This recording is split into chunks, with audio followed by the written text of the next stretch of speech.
Buen día a todos, que tengan un bendecido día del Señor.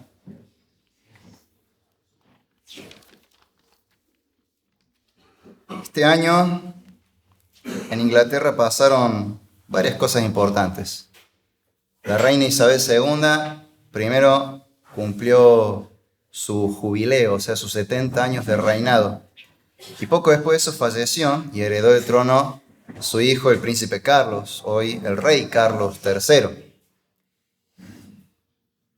el legítimo heredero del trono. Pero curiosamente, poco después de que él ascendió al poder, no faltaron aquellos que decían que eran los verdaderos herederos del trono del Reino Unido, de Gran Bretaña e Irlanda del Norte. De hecho, en realidad, nunca han faltado quienes quieren usurpar el trono. Yo me acuerdo que en pandemia, en pleno 2020, la reina por su edad estaba en un lugar seguro, descansando en su castillo en otra localidad. Tienen muchos castillos ellos. Hay una que es como nosotros pensaríamos que es la casa de verano. Algo así. Tienen un castillo Belmoral. El castillo Belmoral es donde pasan sus ratos en familia. Es como la casa de verano de ellos. Y, bueno, casita, un castillón.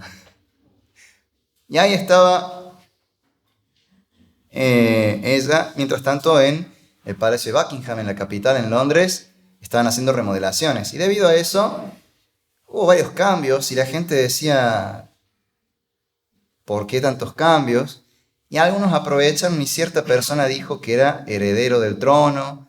Venía reclamando hace mucho el trono. Es un tipo con... No es nadie importante, pero se hizo cierta fama. El tipo tenía ciertos delirios mesiánicos porque decía no solamente ser heredero del trono de Inglaterra, sino también heredero del rey David. Así que era el Mesías. Estaba loquito. Obviamente nadie se lo tomó en serio, pero bueno, la reina Isabel nunca perdió el trono, siguió reinando hasta cumplir sus 70 años de reinado y finalmente murió, de modo que no le pudo ganar a Mirta Legrand y la final se juega en Argentina entre Mirta Legrand y Carlitos Balá. Pero al margen de eso, Inglaterra tiene su legítimo heredero que es Carlos III. ¿Y por qué menciono esto? A lo largo de la historia y de nuestra vida misma, muchos quieren ser reyes o señores. A veces hay quienes quieren conquistar el mundo y tenemos, no sé, alguien con ambiciones imperiales como Napoleón Bonaparte, Julio César, un alemán, en realidad un austríaco con un bigote bastante gracioso, HH. Todos con ambiciones imperialistas. Rusia, la Unión Soviética, quizás hoy Rusia de vuelta, Estados Unidos, incluso Gran Bretaña. Grandes imperios con grandes ambiciones. Eso a nivel político, pero a nivel personal también podemos entregarle el señorío de nuestras vidas a muchos otros señores. Quizás no, pueden ser personas o pueden ser cosas abstractas o cosas materiales. El dinero, las posesiones, el prestigio, el buen nombre, un título, una carrera. Tenemos otros señores que reclaman el trono de nuestro corazón, pero no son los legítimos herederos. El verdadero rey de nuestros corazones, el verdadero rey de todas nuestras vidas, el verdadero rey del mundo, el Señor de señores y Rey de reyes, es nada más y nada menos que Jesucristo. Y hoy vamos a leer precisamente un pasaje que habla de Dios como nuestro Rey. Vamos a leer Apocalipsis, capítulo 1, versículos 4 al 8. Apocalipsis, como el nombre lo indica en griego, significa revelación, porque el libro empieza con esas palabras, la revelación de Jesucristo que Dios le dio para manifestar a sus siervos las cosas que deben suceder pronto. Apocalipsis es la revelación de Jesucristo. Y en estos versículos 4 al 8, lo primero que se nos revela acerca de Cristo es que Él es Dios y que Él es el verdadero Rey del universo, el verdadero Rey de la creación. Y de hecho el sermón de hoy se titula El Rey de la Creación. Vamos a leer entonces Apocalipsis capítulo 1, versículos 4 al 8. Así dice la palabra de Dios. Juan, a las 7 iglesias que están en Asia, gracia y paz a vosotros del que es y que era y que ha de venir, y de los 7 espíritus que están delante de su trono, y de Jesucristo el testigo fiel, el primogénito de los muertos y el soberano de los reyes de la tierra, al que nos amó y nos lavó de nuestros pecados con su sangre, y nos hizo reyes y sacerdotes para Dios su Padre. A él sea gloria e imperio por los siglos de los siglos. Amén. He aquí que viene con las nubes, y todo ojo le verá, y los que le traspasaron, y todos los linajes de la tierra harán lamentación por él. Sí, amén. Yo soy el Alfa y la Omega, principio y fin, dice el Señor, el que es, y que era, y que ha de venir, el Todopoderoso. Amén.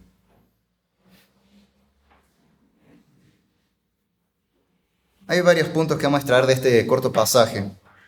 Primero vamos a analizar esta alabanza al Trino Dios que encontramos en los versículos 4 al 6. Luego de los versículos 5 al 6 extraeremos una enseñanza sobre la obra de gracia del Hijo en nuestra redención. En el versículo 7 hablaremos de el retorno del Rey, y no hablo de la película El Señor de los Anillos precisamente.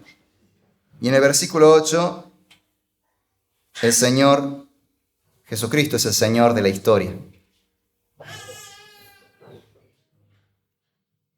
De los versículos 4 al 6 tenemos una hermosa alabanza al Trino Dios.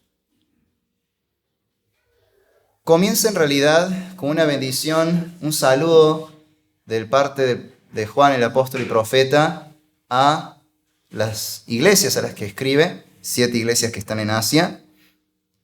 Y esta bendición es una bendición trinitaria. Los saluda bendiciéndonos en el nombre del Padre y del Hijo y del Espíritu Santo. Y concluye diciendo que a Él sea la gloria por los siglos de los siglos. La gloria y el imperio, el poder, el reino, la soberanía y el gobierno. Es una alabanza al verdadero Rey, no solamente al verdadero Dios, sino también al verdadero Rey y Señor. Y nos enseña varias cosas acerca de quién es nuestro Dios, el Dios que adoramos. Este Dios que, como cantamos hoy, es un Dios 3 veces santo, un Dios que nos ha redimido, que ha vencido la muerte. Gracia y paz a vosotros del que es y que era y que ha de venir. Es interesante que esta forma que usa, hablando del pasado, presente y futuro de Dios, en realidad está hablando de Dios como el Eterno, alguien que existió siempre y existirá para siempre, que no ha sido creado por nadie. De hecho, Él es el creador de todas las cosas, Él existe por sí mismo. Y ese es uno de los atributos de Dios. Hay un atributo que se llama la aceidad de Dios.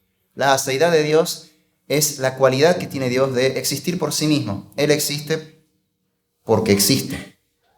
No necesita de nadie más para existir. Nosotros necesitamos de padres para poder existir. Todas las cosas necesitan un origen, pero Dios es diferente. Es la causa primera de todas las cosas. Él es el creador de todo, pero Él no ha sido creado por nadie. Él es el eterno.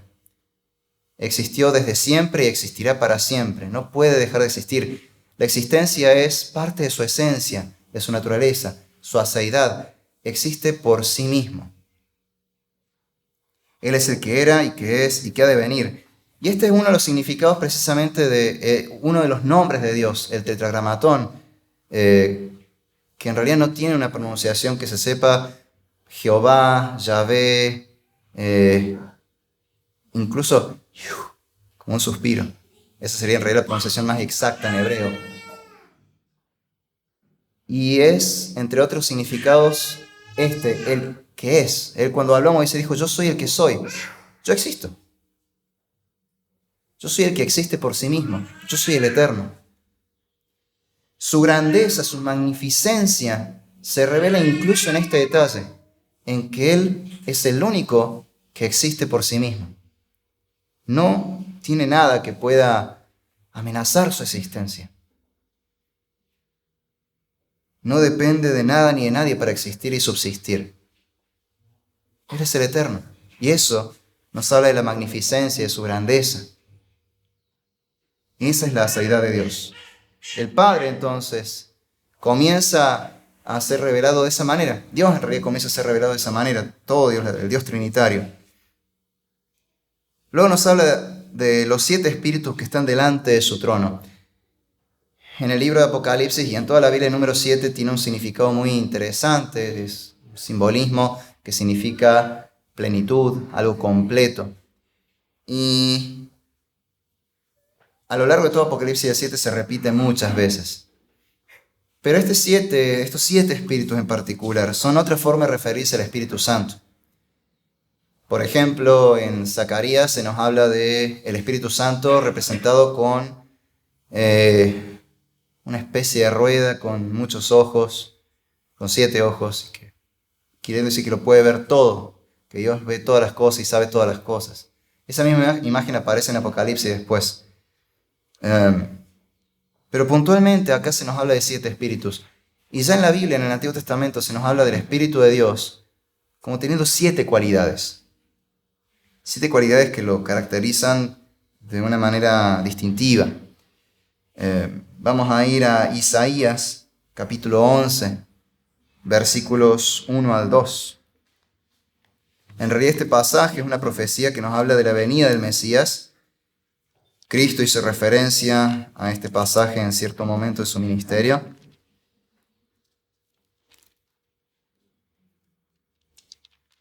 Y cuando nos habla de la venida del Mesías, Isaías dice que en el Mesías reposará el Espíritu de Dios. Y nos habla de estas 7 cualidades del Espíritu de Dios. Isaías capítulo 11, versículos 1 y 2. Saldrá una vara del tronco de Isaí, y un vástago retoñará de sus raíces. Y reposará sobre él el Espíritu de Jehová, Espíritu de sabiduría y de inteligencia, Espíritu de consejo y de poder, Espíritu de conocimiento y de temor de Jehová. Acá el Espíritu de Dios se lo llama, el Espíritu Santo, se lo llama de 7 maneras distintas. Espíritu de Jehová, Espíritu de sabiduría, Espíritu de inteligencia, Espíritu de consejo, de poder, Espíritu de conocimiento y de temor de Jehová. El Espíritu Santo provoca eso en nosotros, porque es la fuente de toda sabiduría, de todo poder, de todo buen consejo y de nuestra fe. Es Él el que infunde en nosotros el temor a Dios, el que nos permite conocer a Dios, el que nos lo ha revelado, el que nos hace nacer de nuevo, nos da la sabiduría, la inteligencia, el consejero, el otro consolador, y el que nos capacita con su poder para cumplir los mandamientos de Dios y cumplir el ministerio de la iglesia, que es predicar su palabra y hacer discípulos.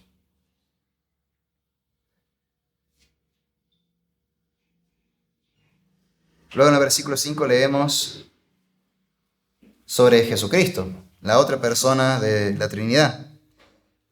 Y de Jesucristo el testigo fiel, el primogénito de los muertos y el soberano de los reyes de la tierra.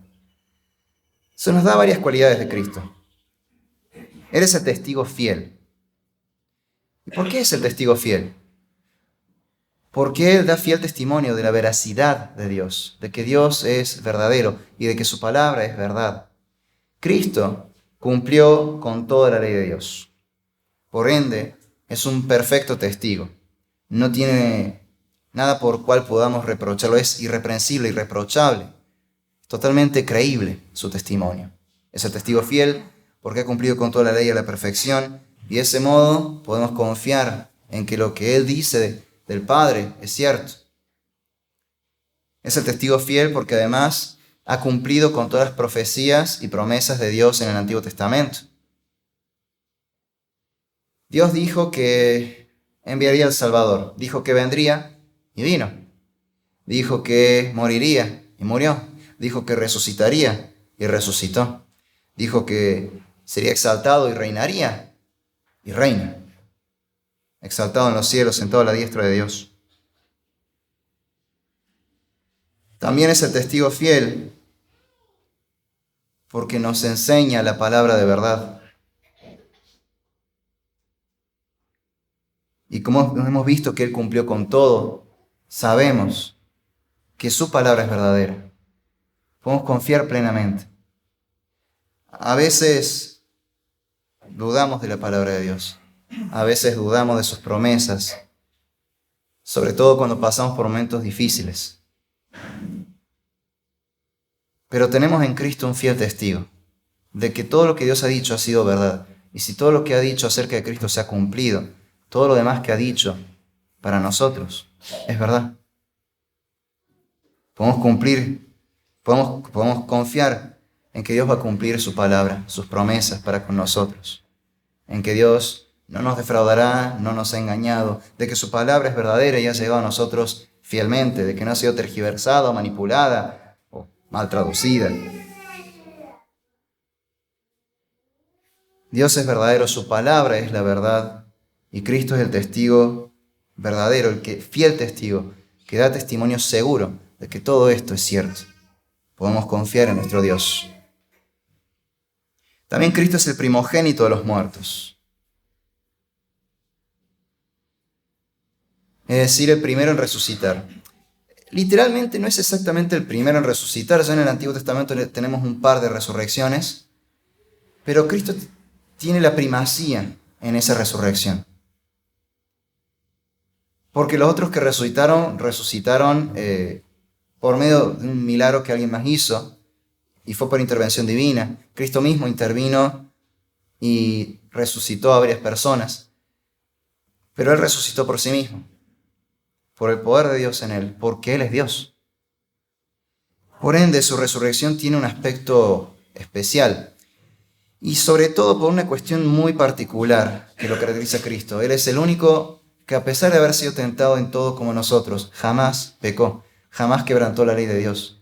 Todos los demás que han muerto y que fueron resucitados por el Señor eran pecadores como todos nosotros, y Dios en su misericordia los resucitó.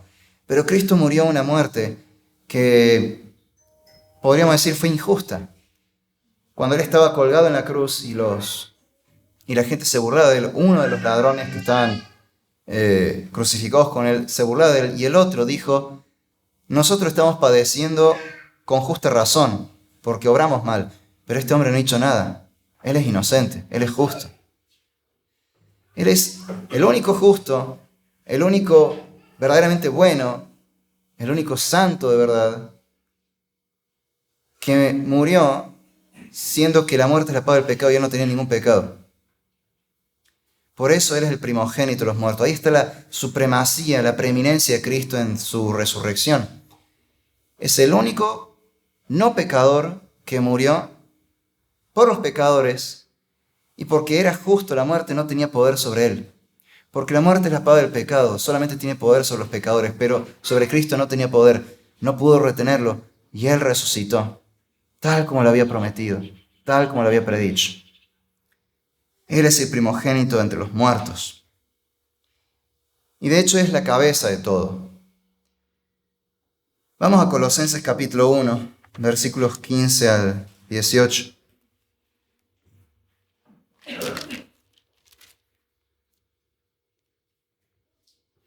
Acá se nos habla de la supremacía de Cristo en varios aspectos, entre ellas que Él es el primogénito entre los muertos. Colosenses capítulo 1, versículos 15 a 18. Él, Jesucristo, es la imagen del Dios invisible, el primogénito de toda creación, porque en Él fueron creadas todas las cosas, las que hay en los cielos y las que hay en la tierra, visibles e invisibles, sean tronos, sean dominios, sean principados, sean potestades. Todo fue creado por medio de Él y para Él. Y Él es antes de todas las cosas, y todas las cosas en Él subsisten. Y Él es la cabeza del cuerpo, que es la iglesia. Él es el principio, el primogénito de entre los muertos, para que en todo tenga la preeminencia. Si se dan cuenta, ahí en Colosenses se describe a Jesucristo tal como se describe a Dios. Pablo claramente está exaltando a Dios, a Cristo como Dios hecho hombre. La segunda persona Trinidad del Hijo es verdadero Dios y verdadero hombre. Es Dios hecho carne, hecho humano. Pero aún así Él es supremo. Él es el primero en todo. Él es la cabeza de todo. el creador de todas las cosas, el que sustenta y sostiene todas las cosas, el que además murió por nosotros y resucitó porque la muerte no tiene poder sobre él. Y Él es la cabeza de la iglesia, es decir, nuestro gobernante, nuestro rey.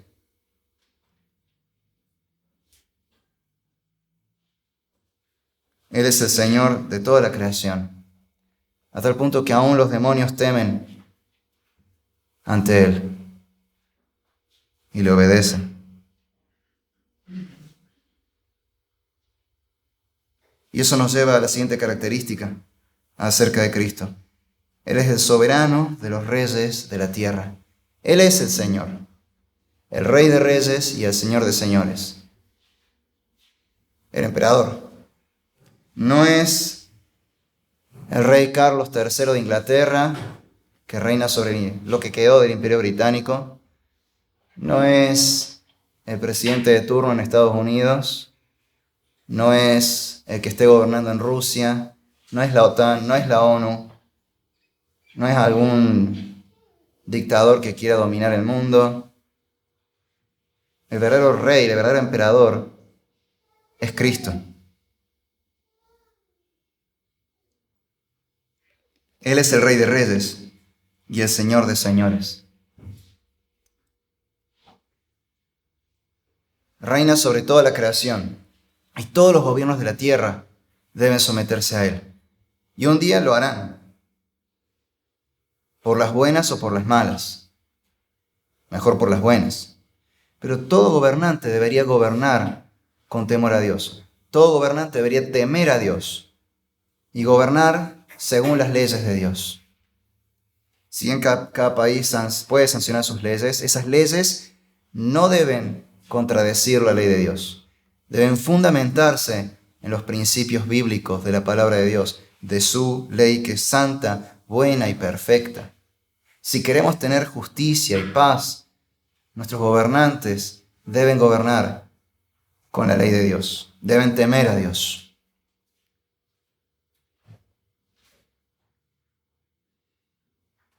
Pero un día todos los gobiernos se les someterán.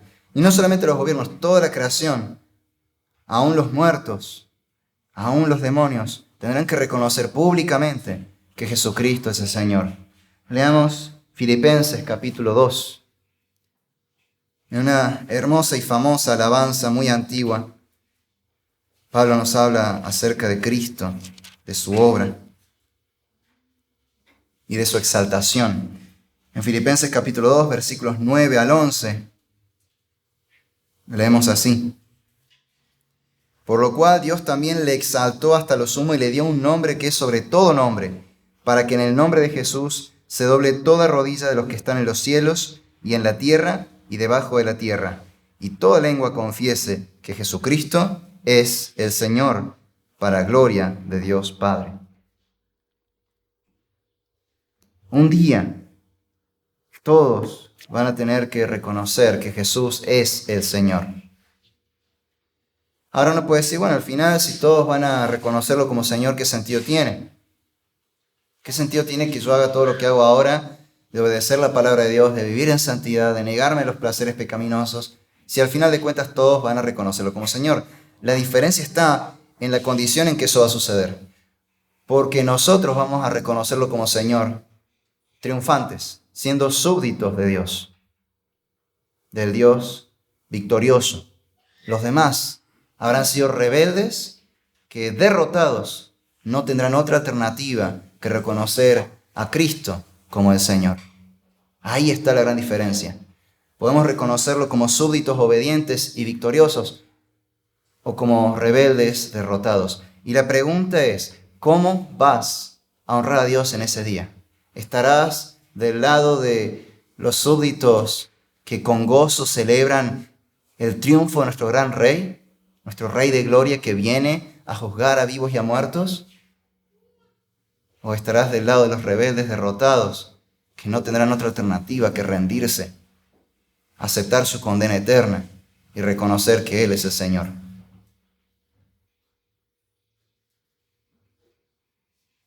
Por eso el Señor dice en su palabra, en tiempo aceptable te he oído y en día de salvación te he socorrido. He aquí ahora el tiempo aceptable, he aquí ahora el día de salvación. Este es el momento para rendirnos ante Dios, jurar lealtad al verdadero Rey, al legítimo heredero del trono de nuestras vidas y del mundo entero, de la creación entera. Este es el día que podemos confesarle a Dios nuestros pecados, arrepentirnos, volvernos a Él y considerarlo nuestro Señor y clamar a Él por nuestra salvación. Y el Dios nuestro, que es bueno y misericordioso, nos oirá y nos perdonará. Eso nos lleva a lo siguiente, la obra de gracia del Hijo en nuestra redención. En este mismo versículo 5 dice, al que nos amó y nos lavó de nuestros pecados con su sangre. Dios nos amó, pero no vamos a entender el amor de Dios hasta que no entendamos nuestra condición. Si alguien te dice que X persona de tu barrio te ama o te tiene aprecio, probablemente no te importe mucho. Pero si detrás de eso hubiera un trasfondo, una historia por la cual esa persona no debería por qué amarte, pero aún así quiere amarte, y no tiene ira contra vos, no tiene rencor contra vos, saber que te ama a pesar de todo lo que le has hecho, tiene otra tónica. Y eso es exactamente lo que pasó acá con nosotros, entre Dios y nosotros. Dios es santo y nosotros hemos insultado a un Dios santo, hemos blasfemado su nombre, hemos quebrantado su ley, hemos desobedecido al Rey del universo. Y Dios, que es santo y justo, no puede dejar ese pecado sin castigar. Hay que hacer justicia. Alguien tiene que pagar.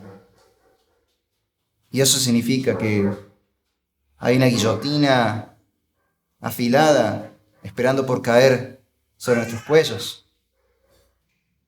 Pero Dios nos amó y envió a su Hijo. Y su Hijo, por amor, se ofreció voluntariamente. Nos amó y nos lavó de nuestros pecados con su sangre. En esto conocemos lo que es el amor, en que Jesucristo murió por nosotros. Cuando nosotros éramos pecadores, aún así, Dios nos amó. Cristo vino, tomó nuestros pecados y los cargó sobre sí. Como si se pusiera una prenda de vestir, se puso nuestros pecados. Y a nosotros nos vistió con su justicia, con su obediencia. E hicimos un intercambio de rol. Nosotros ocupamos el lugar del Hijo obediente, del Hijo amado en quien el Padre tiene complacencia. Y Él ocupó el lugar del pecador. Él murió la muerte que no queremos morir, para que podamos vivir la vida que no podíamos vivir. Nos reconcilió con el Padre. Nos amó y nos lavó de nuestros pecados con su sangre. Es un amor inmerecido por el pecador. Y su muerte vicaria, muriendo por nuestro lugar, satisfizo la necesidad de hacer justicia. Se tenía que hacer justicia porque Dios había sido ofendido y Él pagó. Se hizo justicia, pero al mismo tiempo nos salvó.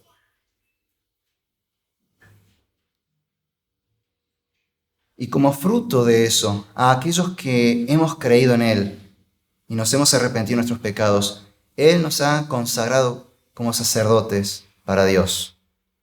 Y nos hizo reyes y sacerdotes para Dios su Padre. Nos convirtió nos hizo ser parte de un reino sacerdotal. Un pueblo cuyo propósito es honrar a Dios, es servirlo, es adorarlo, es glorificarlo y hacer que el mundo se reconcilie con Dios. Nos ha encargado a nosotros el ministerio de la reconciliación, el deber de predicar el Evangelio a los cuatro vientos, empezando en nuestras casas, en nuestros barrios, en nuestros trabajos, para que el mundo conozca a Dios y reconozca al verdadero Rey de Reyes y Señor de Señores, al Redentor. Somos sacerdotes de Dios y debemos ser conscientes de lo que eso significa y del valor, el peso que esa palabra tiene. Es una gran responsabilidad, un deber que se nos ha encomendado. Es hora de que empecemos a ser realmente conscientes de lo que esto implica y hacernos cargo de este deber. A Él sea la gloria y el imperio por los siglos de los siglos. Amén. A este Dios trinitario sea la gloria y el reino de toda la creación para siempre. Hay una antigua alabanza, una doxología conocida como doxología menor o alabanza menor, que ya aparece en las cartas de los padres apostólicos, es decir, los primeros discípulos de los apóstoles. Clemente de Roma, que es mencionado en la carta de los Romanos, Ignacio de Antioquía, Policarpo de Esmirna, todos ellos discípulos de Pablo o del apóstol Juan. Ellos en sus cartas en el primer siglo, a fin del primer siglo, mencionan esta doxología. Gloria al Padre y al Hijo y al Espíritu Santo, como era en un principio, ahora y siempre, por los siglos de los siglos. Amén. Nosotros debemos vivir para la gloria de Dios. Y debemos dar gloria a Dios, a un Dios trinitario. Y esto tiene muchas implicancias prácticas. Para los que estuvieron en la conferencia el fin de semana pasado, recordarán que hubo una pregunta que surgió en el panel de preguntas y respuestas y sobre el tema de si se podía orar, por ejemplo, al Espíritu Santo. Y la respuesta fue que de hecho sí. En realidad nosotros oramos y alabamos a Dios, un Dios que es tres personas y un solo Dios, el Dios trinitario. Entonces alabamos y oramos a Dios de manera trinitaria, a Dios el Padre, a Dios el Hijo y a Dios el Espíritu Santo. Y en toda la Biblia tenemos, en especial en el Nuevo Testamento, se nos hace notable que hay varias oraciones y alabanzas que están dirigidas a cada una de las personas de la Trinidad, como en este caso. La alabanza va dirigida al Padre, al Hijo y al Espíritu Santo. Nosotros vamos a alabar a Dios en su totalidad. A veces no reflexionamos en todo lo que es nuestro Dios. Y por eso los animo a que sigan aprendiendo de Dios. Hay muchos recursos por los cuales pueden seguir aprendiendo de cómo es nuestro Dios. No me canso de hablar de los atributos de Dios. De lo importante que es que conozcamos cuáles son sus atributos. Cuáles son las cualidades, las características de nuestro Dios. Porque de esa manera podremos aprender no solamente quién es Dios, sino que eso nos va a llevar a alabar a Dios de una manera más plena, más perfecta, más completa. Sé que doctrinas como la Trinidad pueden ser difíciles, pero es bueno sumergirnos en estos temas de teología, porque al conocer más a Dios, aprendemos a amarlo y a alabarlo y servirle mejor. Que nuestra vida le dé toda la gloria y el imperio a Dios por los siglos de los siglos. Que alabemos y demos gloria al Padre, al Hijo y al Espíritu Santo por los siglos de los siglos. Amén.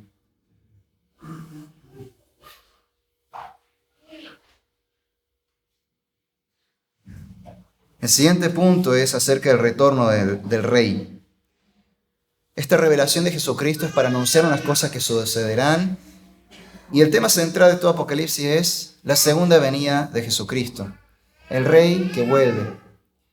Ahora, Cristo ya vino y la primera vez vino humilde, como un siervo, y vino para dar su vida en rescate por nosotros. Pero Él volverá, no como un cordero degollado, sino como un león rugiente, un rey.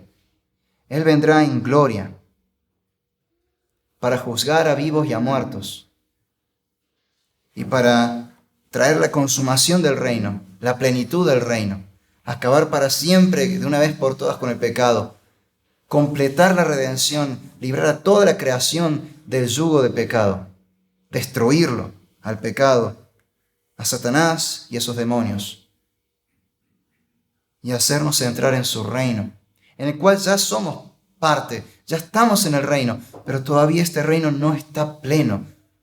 No vemos el reino en su totalidad. Se está expandiendo. Y cuando el Señor vuelva, su obra será completa y perfeccionada. Versículo 7 dice aquí que viene con las nubes y todo ojo le verá y los que le traspasaron. Y todos los linajes de la tierra harán lamentación por él. Sí, amén. Él viene en gloria. Viene triunfante, viene victorioso, viene para reinar. Y nosotros debemos esperarlo.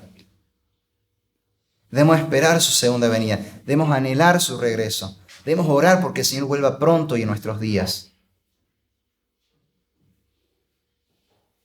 Hay una expresión en la epístola de Pedro, una expresión que hasta el día de hoy todavía no termino de comprender, pero dice que debemos desear y apresurar su regreso.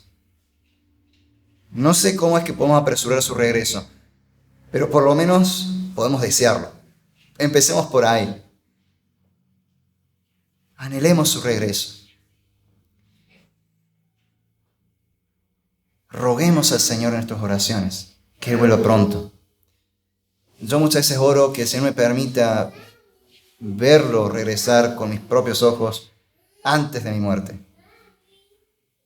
Si Dios quiere, así será. El Señor puede volver en cualquier momento, y eso es cierto. Su regreso es inminente, puede ocurrir en unos minutos, en unas horas, en unos días, en unos años, en unos siglos.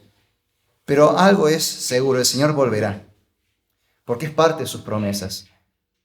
Y recordemos que Él es el testigo fiel, y que toda su palabra es verdadera.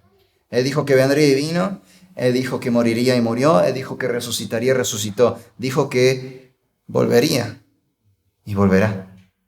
Así que esperemos su venida.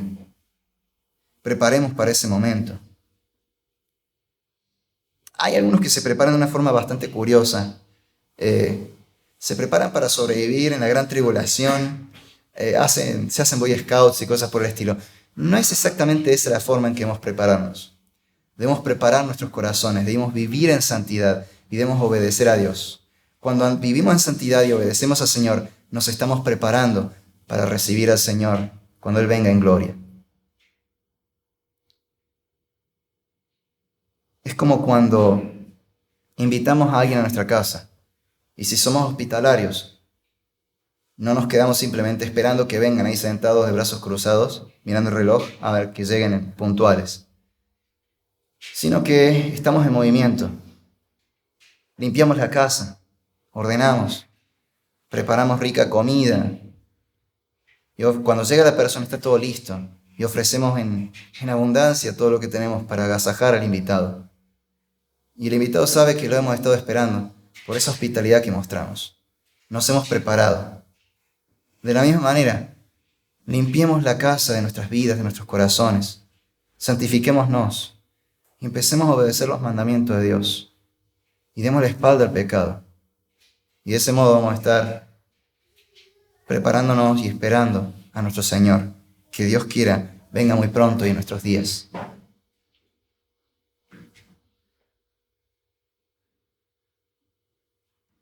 El siguiente versículo, el versículo 8, nos enseña que Dios, este Dios trinitario, Jesucristo, el Hijo, es el verdadero Señor de la historia. Dios en las tres personas de la Trinidad. Dios es el Señor de señores y el Rey de reyes, que dirige todas las cosas que suceden en el mundo. Yo soy el Alfa y la Omega, principio y fin, dice el Señor, el que es y que era y que ha de venir, el Todopoderoso. Menciona la primera y última letra del alfabeto griego, Alfa y Omega, para indicar que Él domina toda la historia, el principio y el final de la historia. Luego lo aclara, yo soy el principio y el fin. El Señor.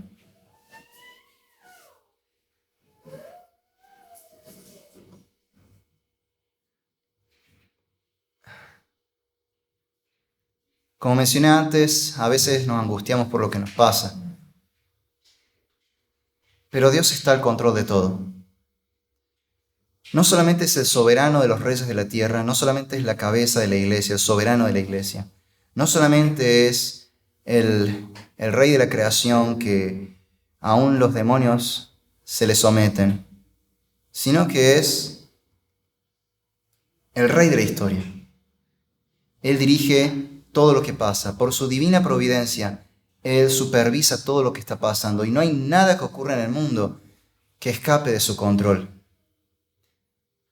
Hay una imagen que suele aparecer en las redes sociales, un dibujito de una persona que está caminando por ahí y le cae una piedra en la cabeza o en la espalda y clama y dice, ay Dios, ¿por qué me permitís que me pasen estas cosas? Y en la siguiente imagen aparece gigante ahí Jesús haciendo de barrera y está recibiendo un montón de pedradas y él mira al creyente y dice, uy, perdón, esa no se me escapó, no la vi venir. Bueno, eso es blasfemia. Es bonita la imagen, como que te habla de que Dios te cuida, pero es blasfemia, porque presenta un Dios menor, un Dios que no es Dios, un Dios que no puede con nosotros. Nosotros de pronto podemos hacer cosas que pueden arruinar los planes de Dios. Ese es el Dios que presenta esa imagen. Es un ídolo, un Dios falso. No es el Dios de la Biblia. El Dios verdadero tiene control de todas las cosas. Y sí, Él a veces permite que pasen cosas en nuestras vidas y nosotros no entendemos el por qué. Pero porque no vemos el panorama completo. Ahora Dios, que lo sabe todo, sí sabe, tiene el panorama completo. Él sabe absolutamente todo. Y en esa compleja realidad, Él sabe muy bien cómo encaja cada pieza del rompecabezas. Y nada sucede fuera de sus decretos. Nada sucede fuera de su dominio, de su señorío y de su control. No es que a Dios se le escapó una, que pueda decir, uy, esa no la vi venir. No, todo sucede bajo su supervisión. Tenemos el caso de Job. Y es curioso porque Dios nunca le explica a Job lo que pasó en el cielo. No es que Job al final dice, ah, claro, hubo un diálogo en el cielo entre Dios y Satanás. Entonces ahora entiendo. No. Job sí aprende algo muy importante y es conocer más a Dios. Y eso lo lleva a una relación más cercana con Dios. De oídas te había oído, pero ahora mis ojos te ven. Conocí a Dios, pero no tanto como lo conozco ahora, y ahora lo amo más. Ahora lo adoro más. Ahora confío más en Él. Eso es lo que dice Job al final, porque eso es lo que él aprendió, porque era eso lo que él tenía que aprender. Él no sabe lo que pasó allá en un nivel cósmico. Y así nos pasa a nosotros. No entendemos todo lo que pasa. No tenemos el panorama completo, pero Dios sí, y Él tiene el control sobre todas las cosas. Él sabe todas las cosas y tiene dominio sobre todo. Y nada escapa fuera de su control, nada se le escapa a Él. Él es el Señor de la historia. Y Él lleva la historia del mundo y la historia de nuestras vidas a un término específico, a un buen puerto, que no lo entendemos muchas veces. Y esto que digo es fuerte. En el caso nuestro quizás no sea tanto, porque vivimos en un país donde somos libres, o medianamente libres dentro de todo, y podemos adorar al Señor y reunirnos sin ningún problema, y nadie nos va a venir a quemar el local, la iglesia. Aunque bueno, ven, cuando si hay alguna marcha feminista puede que termine pintado el lugar. Por ahora no ha pasado. Pero no nos persiguen. Pero tenemos hermanos en otras partes del mundo y hermanos que nos han precedido en la historia. Incluso personas que han venido a vivir a Argentina cuando en Argentina todavía no había tanta libertad para evangelizar. Allá por el 1800 y no tan lejos en el 1900. Que corrían riesgo. Algunos incluso tuvieron que dar su vida por el Evangelio, por Cristo. Morir como mártires, como testigos de Dios. Mártir significa testigo. Han muerto como testigos del Señor, de su palabra, de su Evangelio. Y en ese caso, lo que digo sigue siendo cierto. Dios es el Señor de la historia, esa era su voluntad y es un buen fin en los propósitos de Dios. Pero no terminamos de entenderlo del todo. Hasta que de pronto vemos cómo ese sacrificio, esa gente que dio su vida, testimonio y de su fidelidad al Señor, de su fe en Cristo, impactó a la gente que fue testigo de ese martirio. Y luego esas personas se convirtieron. En el caso del Imperio Romano, a cierto emperador que quería matar cristianos, uno de sus subordinados le dijo: Señor, por cada cristiano que matamos, se convierten miles.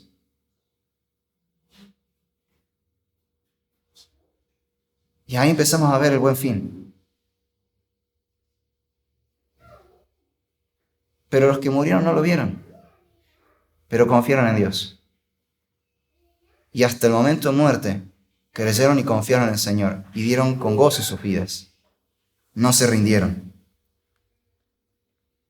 Él es el alfa y la omega, el principio y fin, el Señor, el que es y que era y que ha de venir, el Todopoderoso. Y esta palabra Todopoderoso también se puede interpretar como todo suficiente.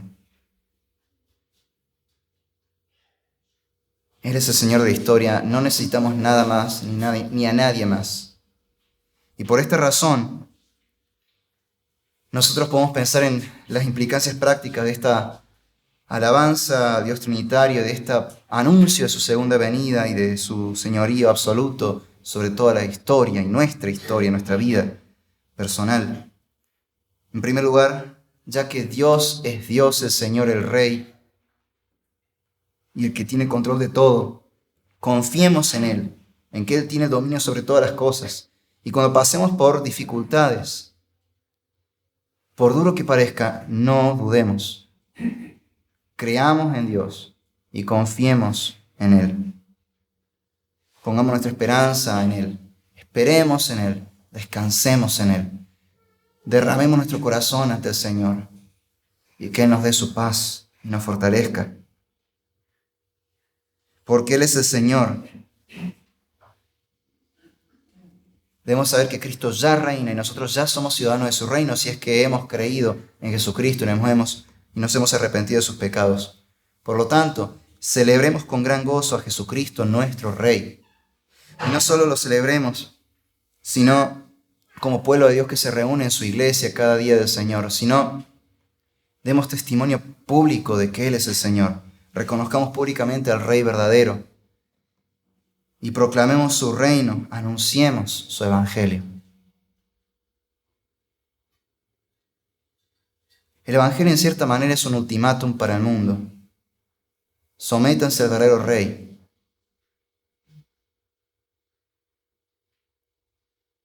O pagarán las consecuencias. El Señor no quiere que muramos, quiere que nos arrepintamos y vivamos. Tenemos que anunciar este evangelio. Somos un reino de sacerdotes. Proclamemos las buenas noticias de salvación en Cristo Jesús. Obedezcamos a nuestro Señor y Rey. Ya que Él es el Señor, nosotros somos sus súbditos, somos sus siervos, y si a Jesucristo lo llamamos Señor nuestro, entonces obedezcamos su palabra. No podemos vivir en pecado mientras llamamos a Dios nuestro Señor. No podemos llamar a Jesús nuestro Señor y Salvador y seguir viviendo en pecado como si el pecado fuese todavía nuestro Señor, como si el diablo aún fuera quien tiene el dominio sobre nuestras vidas. Cristo es el Señor, y si nosotros hemos creído en Él, obedezcamos sus mandamientos, obedezcamos al Señor nuestro Dios. Él es nuestro Rey. Y por último, esperemos su regreso. Anhelemos su segunda venida y pidamos que sea muy pronto y en nuestros días.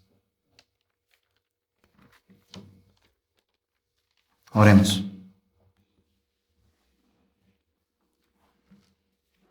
Padre, te damos gracias por tu amor, por habernos amado cuando no lo merecíamos. Gracias por enviar a Jesucristo. Cristo, gracias por dar tu vida por nosotros. Gracias por ocupar nuestro lugar. Y gracias por darnos tu justicia. Espíritu Santo, gracias por santificarnos, enseñarnos, consolarnos, fortalecernos y capacitarnos con tu poder. A ti sea toda la gloria, Señor y Dios, nuestro Rey, Gloria al Padre y al Hijo y al Espíritu Santo, como era en un principio, ahora y siempre, por los siglos de los siglos. Señor Dios, eres nuestro Rey, y sometemos nuestros corazones a ti. Señor, si hay alguien aquí que todavía no se ha rendido ante tu señorío, te imploro, te imploramos, como iglesia, como reino de sacerdotes, que entreguen sus corazones, que se rindan al verdadero Rey, al verdadero Señor, y que nosotros como reino de sacerdotes podamos ser instrumentos útiles en tus manos para reconciliarlos contigo, para anunciarles tu palabra, para guiarlos hacia ti. Padre, te pedimos que seas el Señor de nuestro país, el Señor de cada país del mundo, pero te pedimos por nuestro país, por nuestra provincia, por nuestras ciudades y localidades donde vivimos. Que nuestros gobernantes te tengan como su Señor y gobiernen con temor a ti, Señor. Que todo el mundo reconozca que Jesucristo es el Señor, para gloria de Dios Padre. Gloria a ti, Señor. Amén.